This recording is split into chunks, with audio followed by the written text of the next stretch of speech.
Hey, Robbie, if you like photography, don't make it your job. Yes. Welcome to the Photo Focus Roundtable for January 2022. Backgrounds.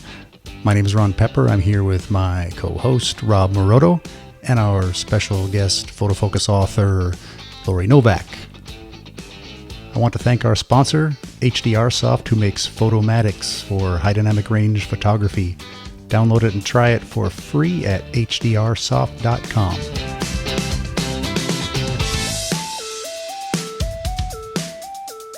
Well, welcome you two. We'll hear more about all of our backgrounds later, but what's currently going on in the world of Lauri Novak?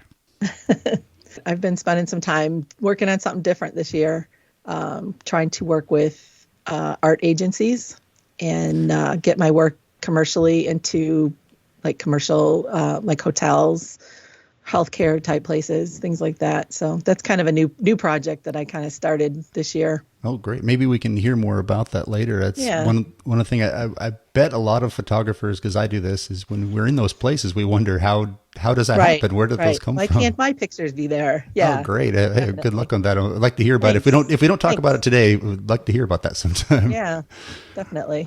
Rob, how's it going up there? Busy as always? It's always busy, but I was talking to a client of mine and said busy is not always good. Like busy doesn't mean profitable. Busy means just busy. So Right. Well, in your main business, it's probably a little quieter in the winter up there. it is, but when you, it's quieter in the winter, but it's also our month or a year end, so it gets busier on the other side. I'm over here in boring Northern California, where it's always middle weather, but that's good. You can always be shooting. So we're here with episode 1 of a new show where we will do this monthly, and it's a bit of a roundtable. But intention here is to talk about trends more than kind of what's going on today or this week, and talk about some trends, some ideas, hopefully some inspiration.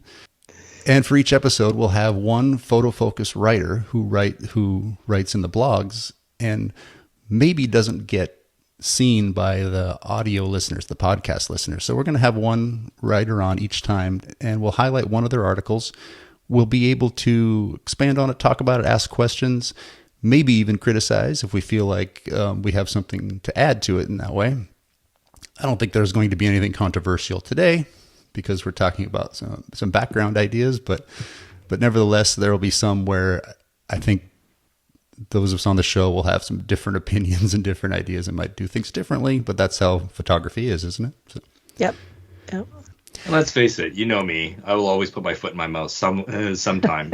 That was bringing me to the next point, is that those of us here and the people that tend to have join us and on future episodes all have different knowledge bases, different paths, different opinions, different ways of doing things. So that should be fun.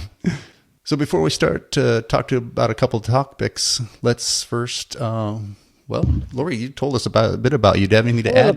This is your chance to tell us? I follow my own path, which has kind of been how my life has gone, which is sometimes good and sometimes bad because I stay true to myself, whether it's a good thing or not. I don't always know. But it also means that I don't take the easy route necessarily. So I don't shoot portraits. I don't shoot weddings. I particularly don't care to have people in my images at all, unless they make a difference in the composition hugely. And I tend towards the fine art type of artwork. I focus on details a lot. I've had a camera since for 50 years, 50 years close. So it's something that's part of who I am. I really enjoy being able to write for Photo Focus and share knowledge that's not technical in its form. I don't focus on the technical stuff. I'm more of a what happens if I push this button, or what happens if I move this, or what happens if I try that kind of a person. which translates to you never know what can happen, right? So you get some kind sometimes I get results that are like, how did you do that? I don't really know because I was just experimenting, which is kind of cool. But I like to pass those sorts of things on. There's tons of information out there that people can learn technically, right? You can watch tons of videos, you can read all kinds of books, you can, read all kinds of articles, and there's so much of like, here's how to do this, here's the rules, here's this step, this step, this step. But sometimes you need somebody to come in and inspire you to do something different. Play is my big thing, right?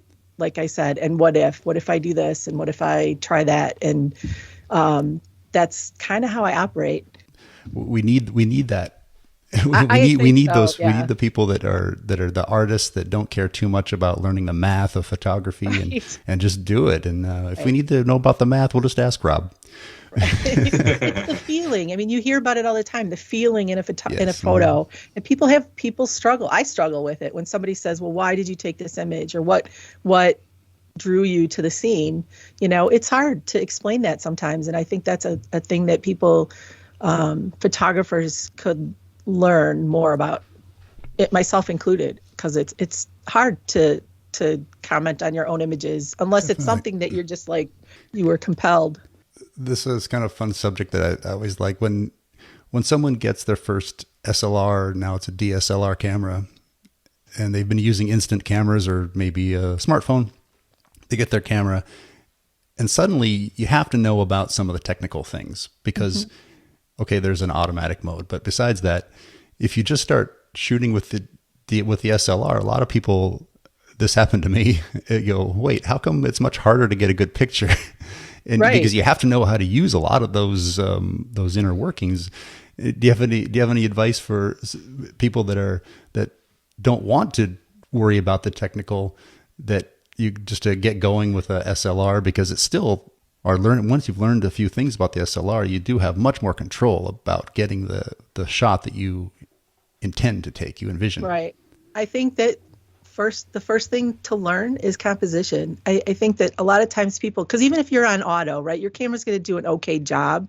If you're new, if you've never had a camera, or even if you were using point and shoots or whatever, you still have to have a decent composition to make a decent photo. Definitely. If it's on auto, your exposure, everything's going to be assuming it's going to be regular, decent from that aspect. But you still need a subject in your photo. You still need possibly a foreground and a background and a middle. You still have to have something that is a focal point. A lot of times it's like when you travel, right? You get someplace and you're like, ooh, look at this and this and this and this and this. And you take all these photos and they're all just kind of like, But if you stop and slow down and focus on what you're actually seeing and what you're drawn to, your images are probably going to be that much better, right? You're going to pick a focal point, pick a subject, and then shoot, instead of just randomly, I would call that being deliberate. Yes, very deliberate. Yeah. Very deliberate. Yeah. That's what the SLR does. It lets you take control and say, this is the thing I want to do, and here's how I'm going to get there. Where the other times you can get great photos from your instant cameras. iPhones are great, but it makes decisions for you. So. Right. Well, cool. We get to know Lauri right off the bat. So Lauri, I've got a quick question for you. Yeah. You know what? I gotta say, it's inspiring to hear that you've made your photography career based on just shooting what you want. Because, mostly. Right? Like I know with myself and a lot of photographers, we do the take every job you can get because you need food on the table kind of thing. And I know people out there that are like, yeah, I had to do this wedding because, I need to pay rent. And they're not a wedding photographer, but they did it because that's the only gig that came around or something like that. Well, I didn't say I was making a whole lot of money doing what I want. But you know what? I'm making it work. You're making it work, which is incredible. And I think it's awesome that you're able to do that because, a lot of us out there, we have to take every job. And do you have any tips for how to stay on that path that you've been on? I think it's hard. I think and I've thought about this a lot over the years because people always question that, and I'm like, well, it's partially my personality, right? Like I don't do what I don't want to do. And I've call me stubborn or whatever you want to call it. I don't know. But I know who I am. And that's a huge part of it. If you want to get into the, whole psychology and whatever, but I know who I am and I don't tend to compromise that. And that's part of where that comes from. So to teach someone that or to try and be that if you're not, I think is a little difficult, but you would have to try pretty hard at it, I think. But if you have to make money, that's different, Just make sure you're not doing it to the point where you're like, oh my God, why am I doing this again? I hate this, because then you become miserable and then you're not enjoying having your camera and then you just don't want to chuck it all away and say, forget it. And then it's not worth it, There are different kinds of photographers. Some are in a business first, and then in the business of photography, and other people are just artists or photographers and just are there for the love of it and make that transition part way or all way to being professional or not. And a lot of artists, they're all this wide range, right? You got some people that are artists and they're famous and nobody knows who they really are, that kind of thing. Right. Well, and artists aren't always good business people. So, there's that. And in this day and age that you have to keep putting yourself out there, whether you want to or not, if you're trying to make a living off of it. Well, one last thing while we were talking, I have reached into the giant black hat of random questions and pulled out a random question for you. Scary. And your question is scary. Your question is, if you could go anywhere for photography, if you could go anywhere, all expenses paid, where would it be? Well, it's funny because I think that I'm a traveler at heart, a wanderer. If I could, I would not have a house. I'm not normal. I mean, people find things like that not normal. So I've never been one to be not that I'm irresponsible, but I don't like many responsibilities. So if I had all no worries about expenses, I would travel everywhere. Number one, I would go back to Antarctica though, like for a very long length of time that I could. Go back to Antarctica. I've been once. Yeah, I've been once. It's a funny story actually, because one of my friends and a mentor of mine actually was a expedition photographer for one of the ships, and he called me on a Monday and he's like, "I've got something to talk to you about." I'm like, "Yes." He goes, "There's room on the ship for the Antarctic trip." He goes, "But it leaves Saturday." I'm like, "Are you joking?" I go, "How?" He knew I would go. Like he knew. So I'm like, well, let me see. So I emailed my husband because he was at work, and he just replies back, "Why are you even emailing me?" Right. Because he knew. Well, he knew I would go. There's no question. If that opportunity presents itself, you do. It's Monday. I'm leaving Saturday. Okay, I'm done. So wow. that was one. But I didn't get to go to the Falkland Islands, and I didn't get to go to where the king penguins are. George. I always call it the wrong thing. Anyway, so I need to go back. And it's one of those places that lives in your heart and soul. Once you've been there, it's just undescribable. Oh my God, so I would, right. I would go back. We have more to talk about some of the other times, but let's move to our first kind of discussion topic here to go around the three of us. And I wanted to get everyone's current thoughts on photography events, mostly in person. Are we going to start doing that again? I think they will eventually. I mean, WPPI is going on right now, and there's photos of people wandering around. Everybody's masked up because they have to be, and they might not have the attendance that they did. Yeah. But I think slowly that they will. I don't think they're going to disappear altogether like some people think. Well, WPPI is going on right now? At right? WPPI, I'm sorry, Imaging USA. Right. That was Imaging's going on. Those are two names that I'd pulled up, and I looked at WPPI, and it looks like they're going forward with it. And there was some question, but it looks like classes are scheduled and everything. So right in the fall. Yeah, that was always one where I really liked, and Photo Focus was always really active there, and I'd love to see that again. And then, if you're out there listening and going to WPPI, I'd really of like to know about it, and might try to shoot down there. I'd really like to start seeing everybody again. Hey, I've got one quick question for you here, Ron and Lauri. For me, I've never gone to any of these conferences, and partially it's because, well, being in Canada, it's hard to go to the States to go see a conference. When we travel, we like to travel somewhere warm and somewhere nice, and so that we get out of where we are. But what do you guys find being the benefits of going to one of these conferences? Go ahead. Go ahead, Lauri. I think it's twofold. I think it depends. If you're looking for anything new, if you're looking for new equipment, if you're looking for a new camera or monitor or any of that, or studio equipment or anything, it's a good place to go and actually see the products and see the new things that companies have to offer. And the other side of it is the education. There's always good classes and courses on everything, depending on, each show kind of has its own thing, but depending on what it is, there's, you can learn anything from software to mobile stuff to, it covers the gamut of what's out there to learn as a photographer. Yeah, for me, I go there with my list of questions, and it can be anything from gear that I want to see, of course, but that's kind of obvious, right? They usually have the booths, the show floor type of booth style thing where you can go around and see and get your hands on the newest things, whatever you want, ask questions directly. But also, and then there's the other thing that's most famous is you can sit in on educational things. What's the really well-known car photographer, Tim Wallace. And I've sat in and seen him. Yeah. They bring in the car and he brings in the lighting and does the whole thing. And these presentations can be amazing. Those are huge.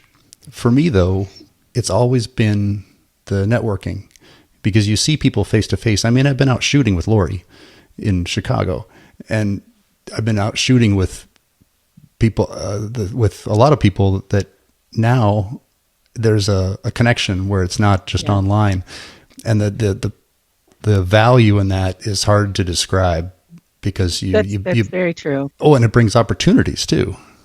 That's the reason I'm an author at Photo Focus, is because of shows. Mm-hmm. Sitting down with my podcasting took a couple of years of break, but it started because I was sitting BSing with Scott Bourne about photography. I said, that's what 360 photographers do. I'm a problem solver. And he goes, that's a show. Let's do that show. And and as nervous about it as I was, I said, of course, I'm not going to say no.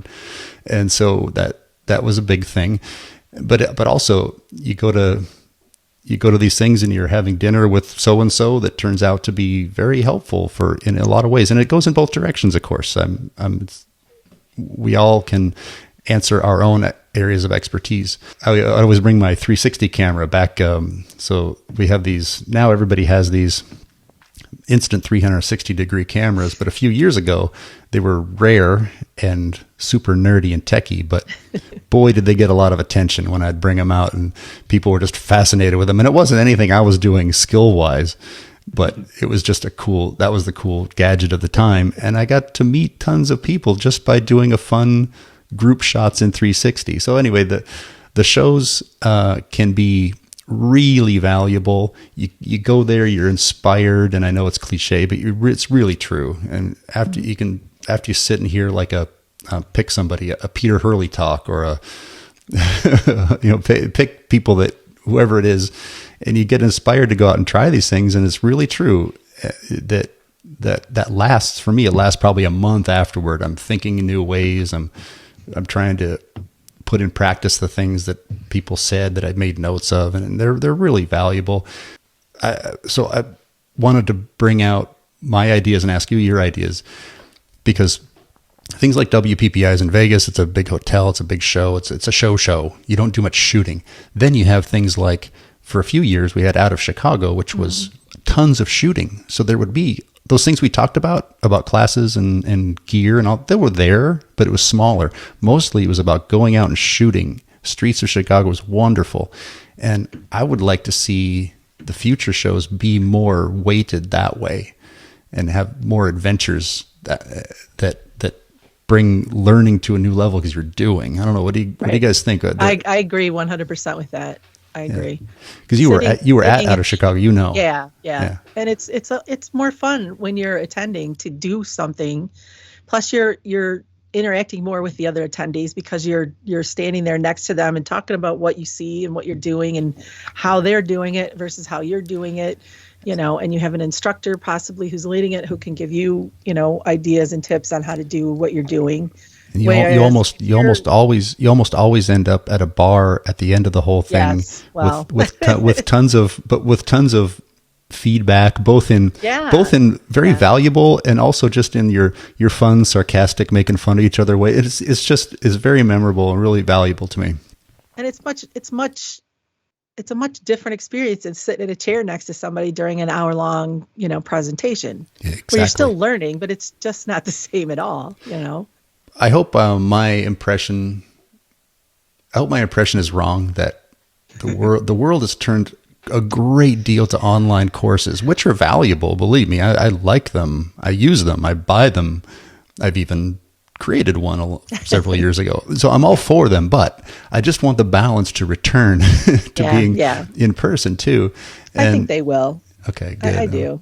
I'm glad it's not. I'm glad it's just my. It's almost become a worry.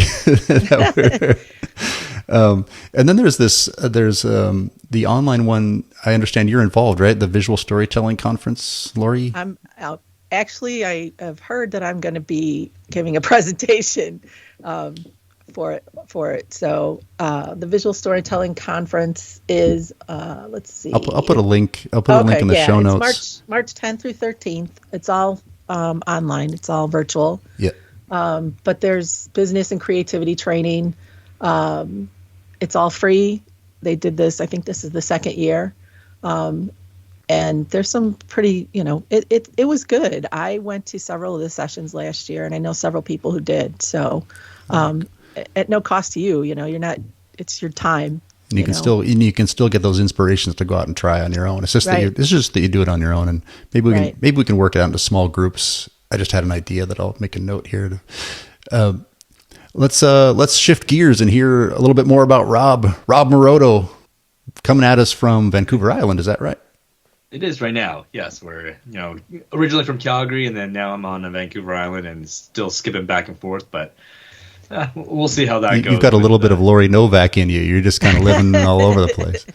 Pretty much, yeah. I don't like staying in one place too long, but with 3 kids, it's kind of hard to be all over the place. It gets expensive. I hear you.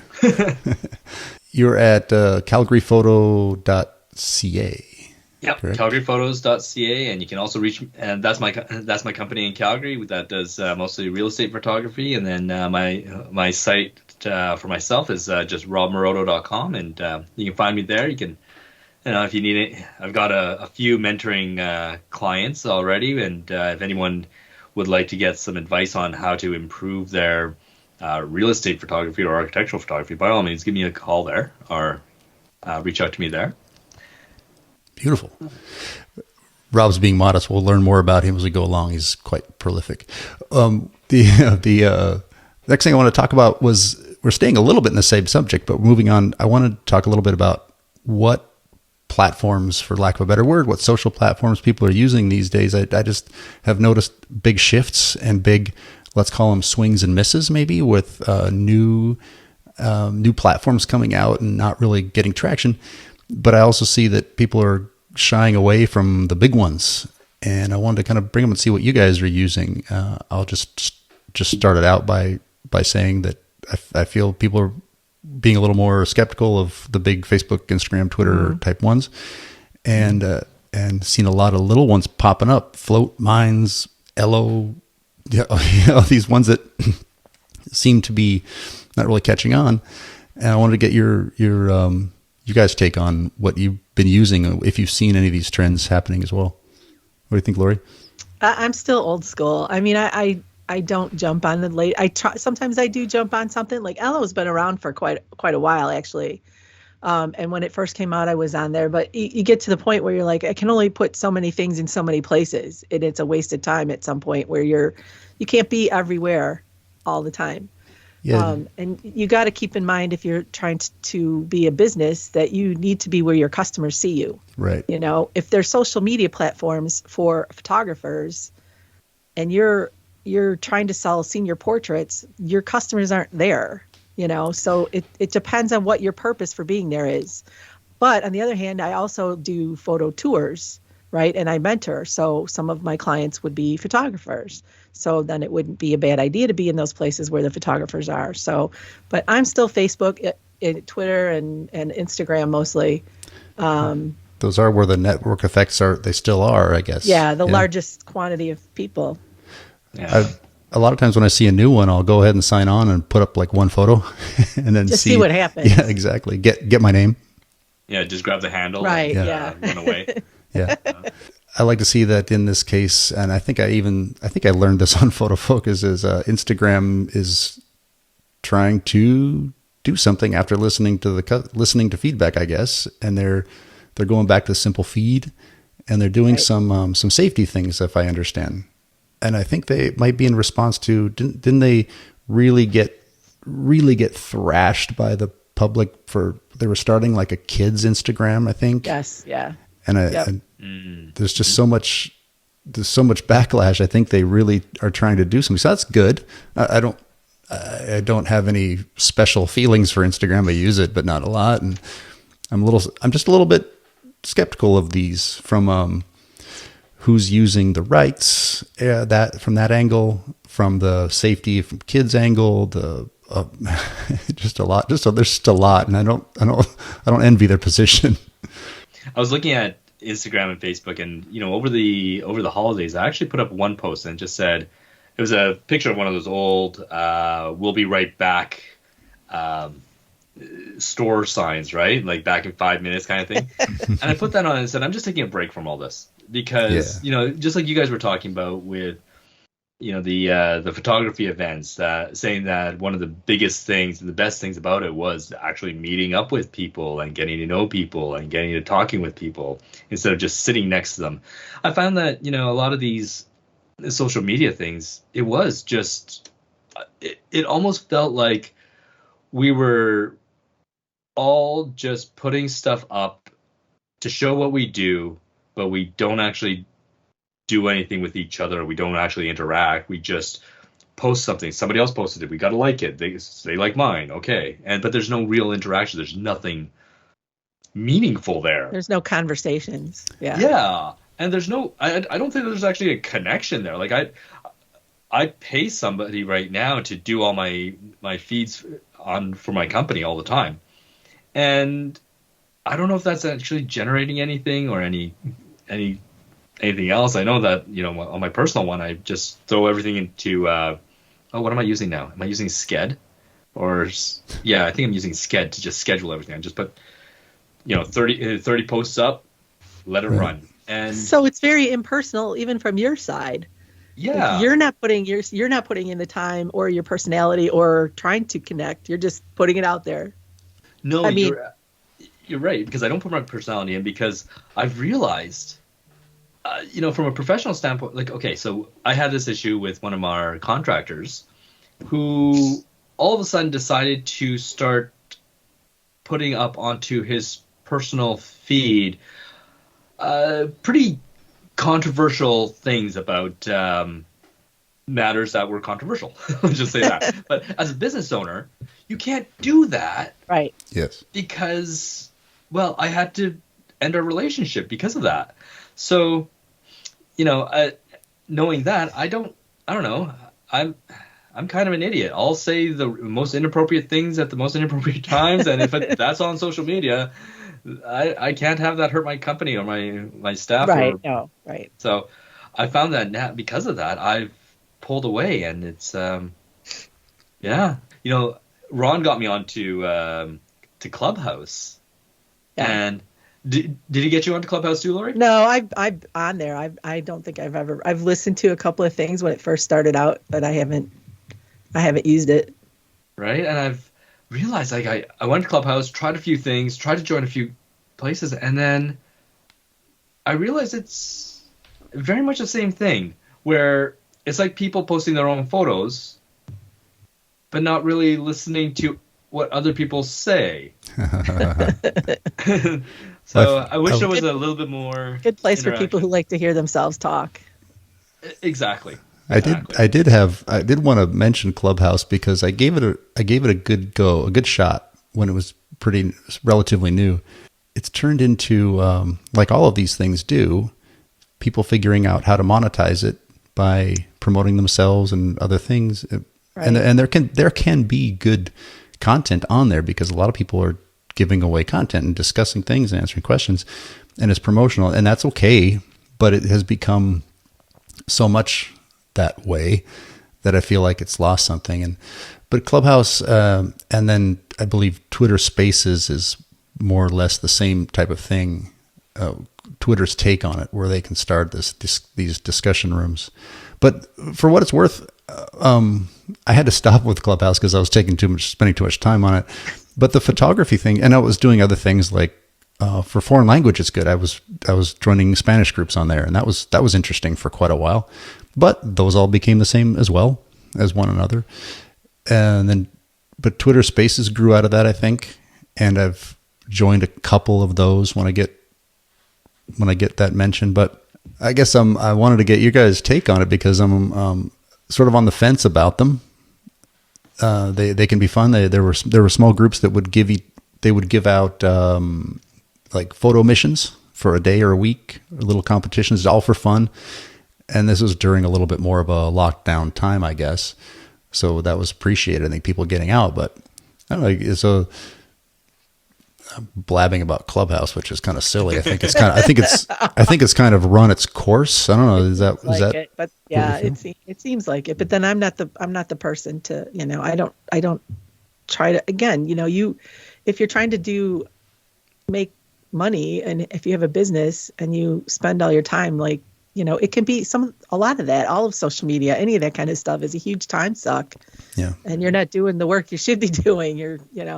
Well, it unfortunately brings us back to where Facebook and I think Instagram have a pretty decent advertising system going on where you can spend just a few bucks and get put out local ads. So actually, well, for better and for worse, those are the ones that are still valuable, right? Right. Well, I hope other ones that are rethinking things, that are very privacy oriented and don't sell your information, or if they do sell it, you get part of that. I hope some of those do take off. Like Minds, I believe, does that, but I just never really thought there was any traction there. Okay, well, It'll be interesting. It'd be neat to see if we can find a way to use these to do what social media was originally intended to do, was to bring people together. And but now it's just a make money.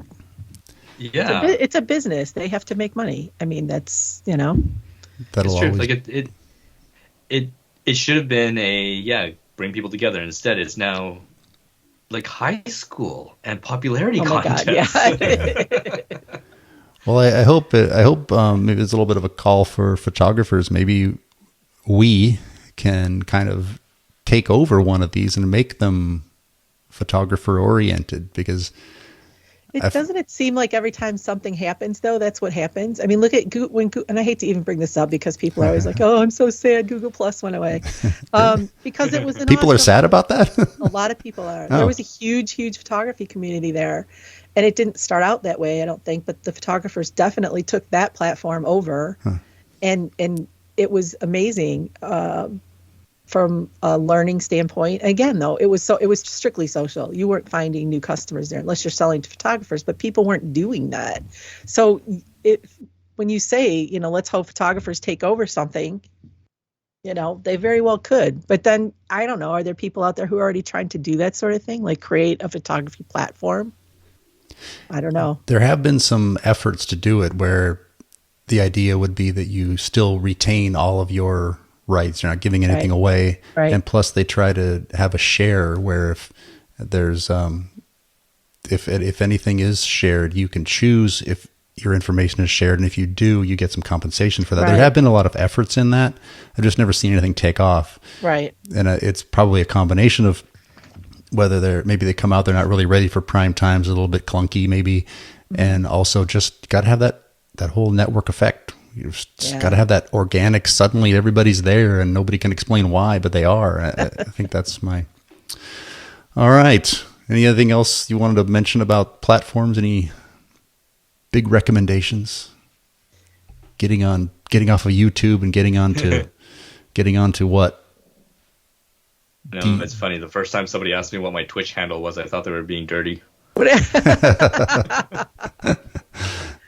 can honestly say I've never been on Twitch. There's an okay boomer joke in there somewhere. Yeah, right. But hey, let's switch over. Lauri, I want you wrote an article for Photo Focus. Yes. Tell us about it. This was just one that, and this is what it goes back to like who I am, and what I try to do is help inspire people to do things they wouldn't normally do, or think outside the box. This one is on using whatever you have in your house or wherever you are as a background. I shoot quite a bit of macro, and in this particular article focused on the macro side of things. And it started because I had a friend who wanted some images of some shells for her house. And I had been to her house, so I knew the color scheme. It just so happened I had some shirts in my closet where that would match, So I'm like, well, I'll just bunch them up, put behind the shells, use those as the background. And that just goes further. Like I've done shoots in my house. Most of this is just for myself or for some theme on social media, of course. But to see what different backgrounds you can make. Like aluminum foil is awesome. You can make really cool sparkly bokeh from aluminum foil, or reflections with it. Glitter paper is another one that's really cool to use, and you can do all kinds of things. Kitchen items are fun to use, like wood cutting boards are always good backdrops for things. One of the shell images I shot, I had, and it was macro, so I actually had a wooden spoon that created the woodish kind of sand colored background. Another one, I took a blue pie pan, a blue pie plate, like a glass pie plate, put a little water in it, it's again, it's me experimenting. Like what happens if I do this, and what is this going to look like if I, take this and do that. So I find a lot of times that photographers, especially when you're new, right, and you want to like feel like you're doing everything the right way. Well, there isn't a right way. I mean, there is, but there's a lot of leeway there. So you don't have to have the latest and greatest lights, or, use clothespins to hold things together. Clothespins work great. I use clothespins all the time to shoot macro feathers. Like I'll clothespin, to the edge of a lamp, a desk lamp. And again, they're not professional lights, right? They're a desk lamp they cost $5 at Target or whatever. And that's another thing, thrift stores are like treasure troves of all kinds of things for props or backdrops. Yeah. But, I just think we get caught up on, doing things properly and not letting our imaginations and creativity come out. It's funny. I was let yourself go.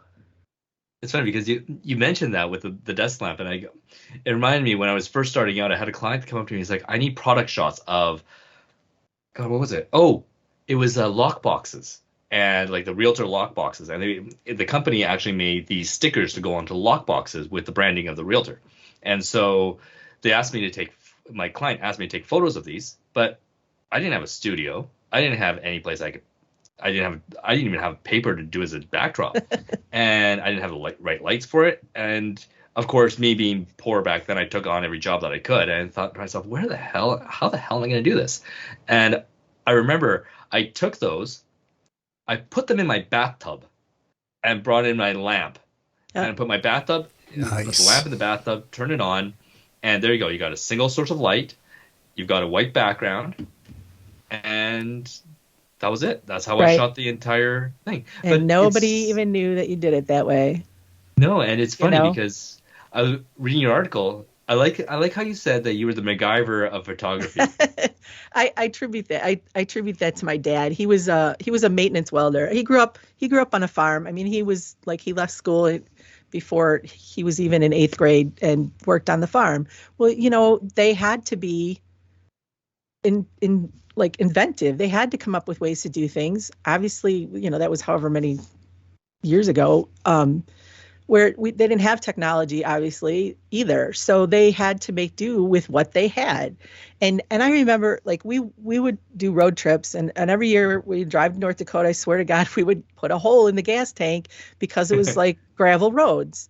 Well, we would chew gum and stick there. Like that was my dad's, like, we chewed gum and stuck it in the hole of the gas tank until we got to a gas station or somewhere to fix it, But he was like that with everything. He could take this and we joke about it being Macgyver, but it's the same thing. If you think outside the box, think like, I don't have to have, professional lighting. I don't have to have backdrops. I don't have to have, the latest and greatest camera and lenses.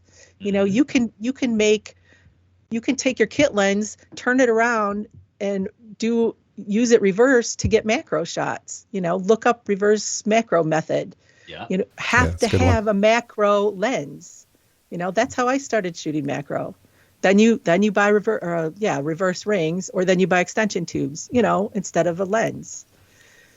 You're absolutely right. I did that once at a wedding where I didn't have a macro lens. Like, oh, take a picture of my ring.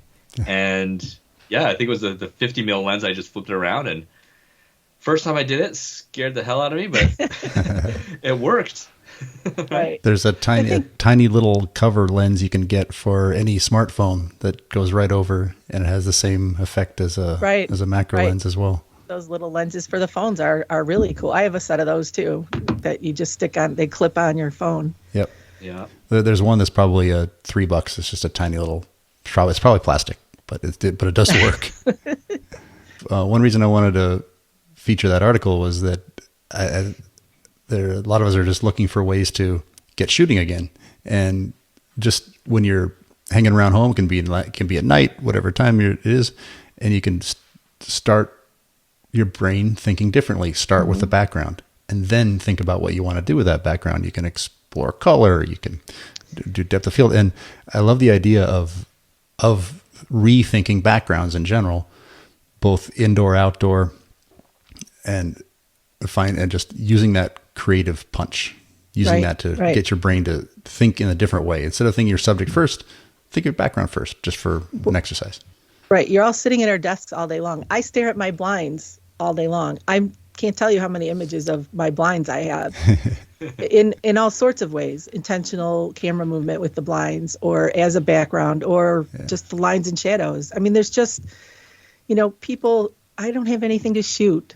There is always something to photograph, and you can somehow do it differently, And since we're talking about backgrounds, if just to take it to the next step, if that's something people have done, they've played with the backgrounds in the house, and they're ready to try something else. What I've been practicing over the last while is to use one light to create the background. So I've got some of those real inexpensive Godox or Flashpoint, they're called. So you can get some really powerful lights pretty inexpensively and remote controlled. So I've been really experimenting with those. And one of my favorite things to do is just to use any wall, any space, and just overexpose it, just blow it out. So you have that classic high key white.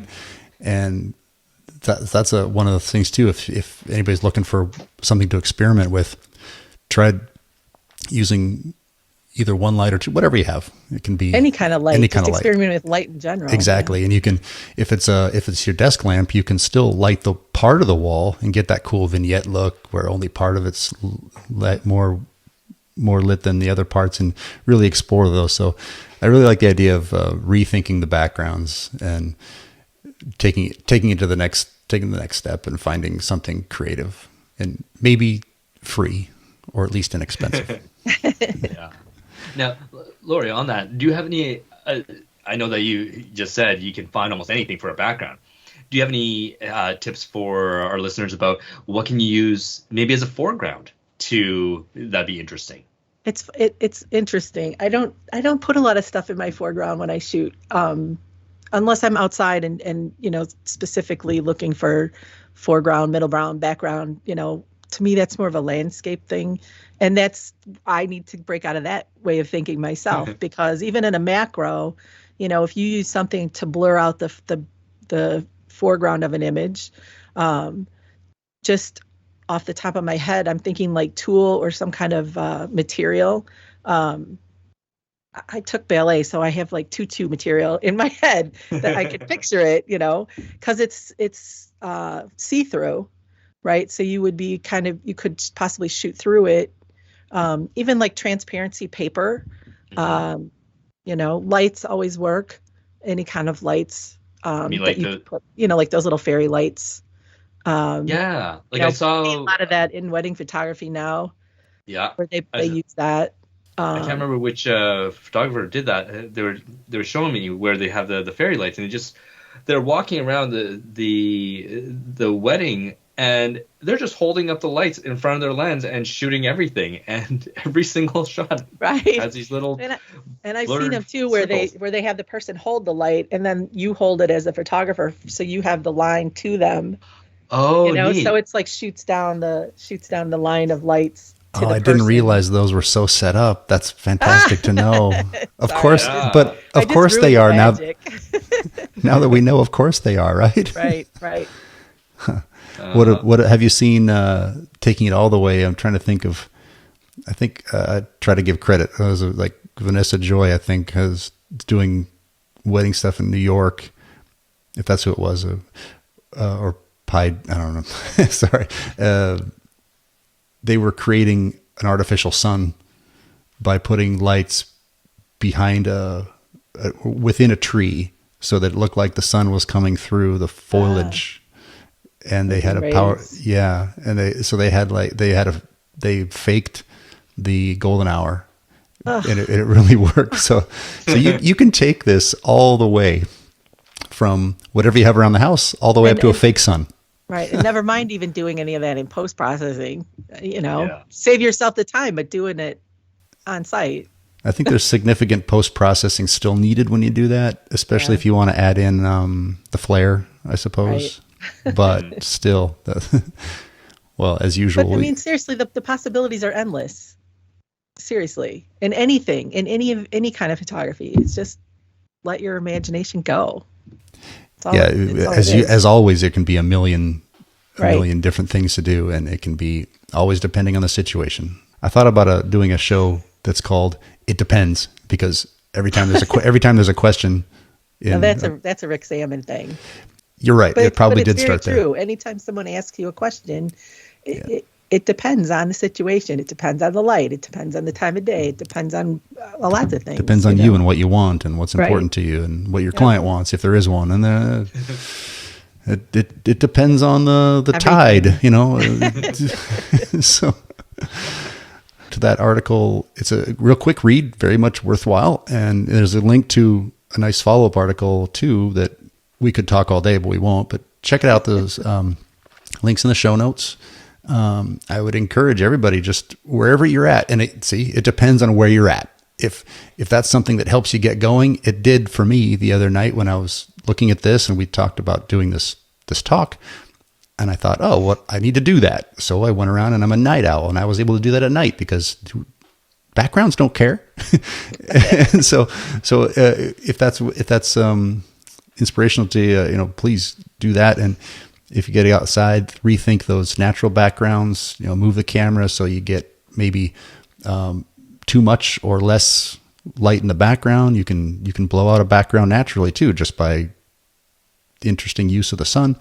So whatever it is, I encourage everyone to give it a try. Real quick, the idea of using a big television as a background, I just encourage listeners, check it out. People are doing this, using a big television for headshots or any size for products and things like that as the background. So that's just another thing to throw out there that I think is worthwhile. There's one guy that I saw that was doing macro shots of Lego people in nature, but he was lighting everything with his cell phone flashlight. Oh yeah. Wait, other people do that? I got some really great stormtrooper stuff like that. Right? Yeah, it's like lighting with a cell phone, so you don't need anything fancy. It's Right. just All right, let's move on. I believe, Rob, you had something to tell us. it's funny. As we go through all these topics, I keep on thinking to myself, it's like, well, I wish when I was starting off in photography, I wish I would have listened to people like Lauri and just stuck with what I really am passionate about, and to go with that, because Lauri's right. When we get into photography and it becomes a business, it becomes a job, you start losing the love for the photography. And as soon as that goes, everything else goes. And I wish somebody would have warned me about that. This next part you can edit out if you want. Because, for example, when I was Are you going to first starting cry? out- no, I'm not going to cry. When I first started out, my buddy John Sharp, who was an amazing architectural photographer, he said to me once, he said, "Hey, Robbie, if you like photography, don't make it your job." And I said, "Well, why not, John?" He goes, "Well, I like sex, but I ain't gonna become a prostitute." I'm not sure if that's a good analogy. But I don't know either. in some aspects, though, you have to prostitute yourself out there to get the work and to keep working. I mean, not on. I mean, you know what I'm saying? In a every job, right? On some level, that's every job. You're Right. doing. Absolutely.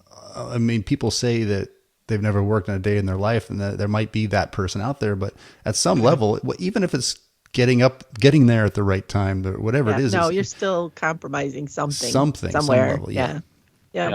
Well, at the same time, I know that feeling of when photography becomes work, when you have to do it. I completely agree. However, being the professional gives you the opportunity. Okay, so being a professional might be you're doing jobs because they're jobs, and that might not be your first choice. But I have all the stuff, so I can almost always do the things that I want to do. For a while, it was going every month and shooting the full moon, because I have all the extenders and the tripods and the somewhat the know-how, and I went out and got the practice. I'm able to contribute to my kids' sports and stuff by bringing my skill to the table. Right. And so it allows you things. So there is that too. You can still find the parts that you do for the love of it. Right. Yeah. Well, we'll decide if we keep the prostitute comment in there later, but we could talk all day. Let's move on. Let's wrap up. I wanted to ask, just really, this might go without saying, but anybody listening, reach out with questions. Contact info also in the show notes. And one specific thing I'd like to know is if people would be interested, we might do it, is if you're interested in interacting while we record these, we can do live on YouTube or Facebook or both. And you could ask questions and comment live. If you're interested in doing that, let us know, because I think it would be fun. And if people would like it, we'll do it and let you know when the recordings will happen, even though the show would get released a little while later, and we would be a little bit more edited in the final one. There'd be a little bit more goofing around in the recording session, maybe. Thank you for joining us for our background episode. Thanks, Lauri, Novak, for joining us and telling us more about your ideas for backgrounds and learning about the backgrounds of your hosts. I hope you've got some inspiration to go out there and try some of the ideas. See you in February.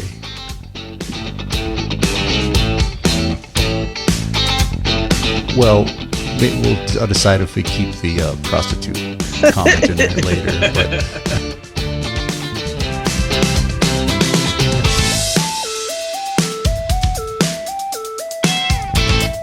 But we could talk all day. Let's move on. We could talk all day, but we won't.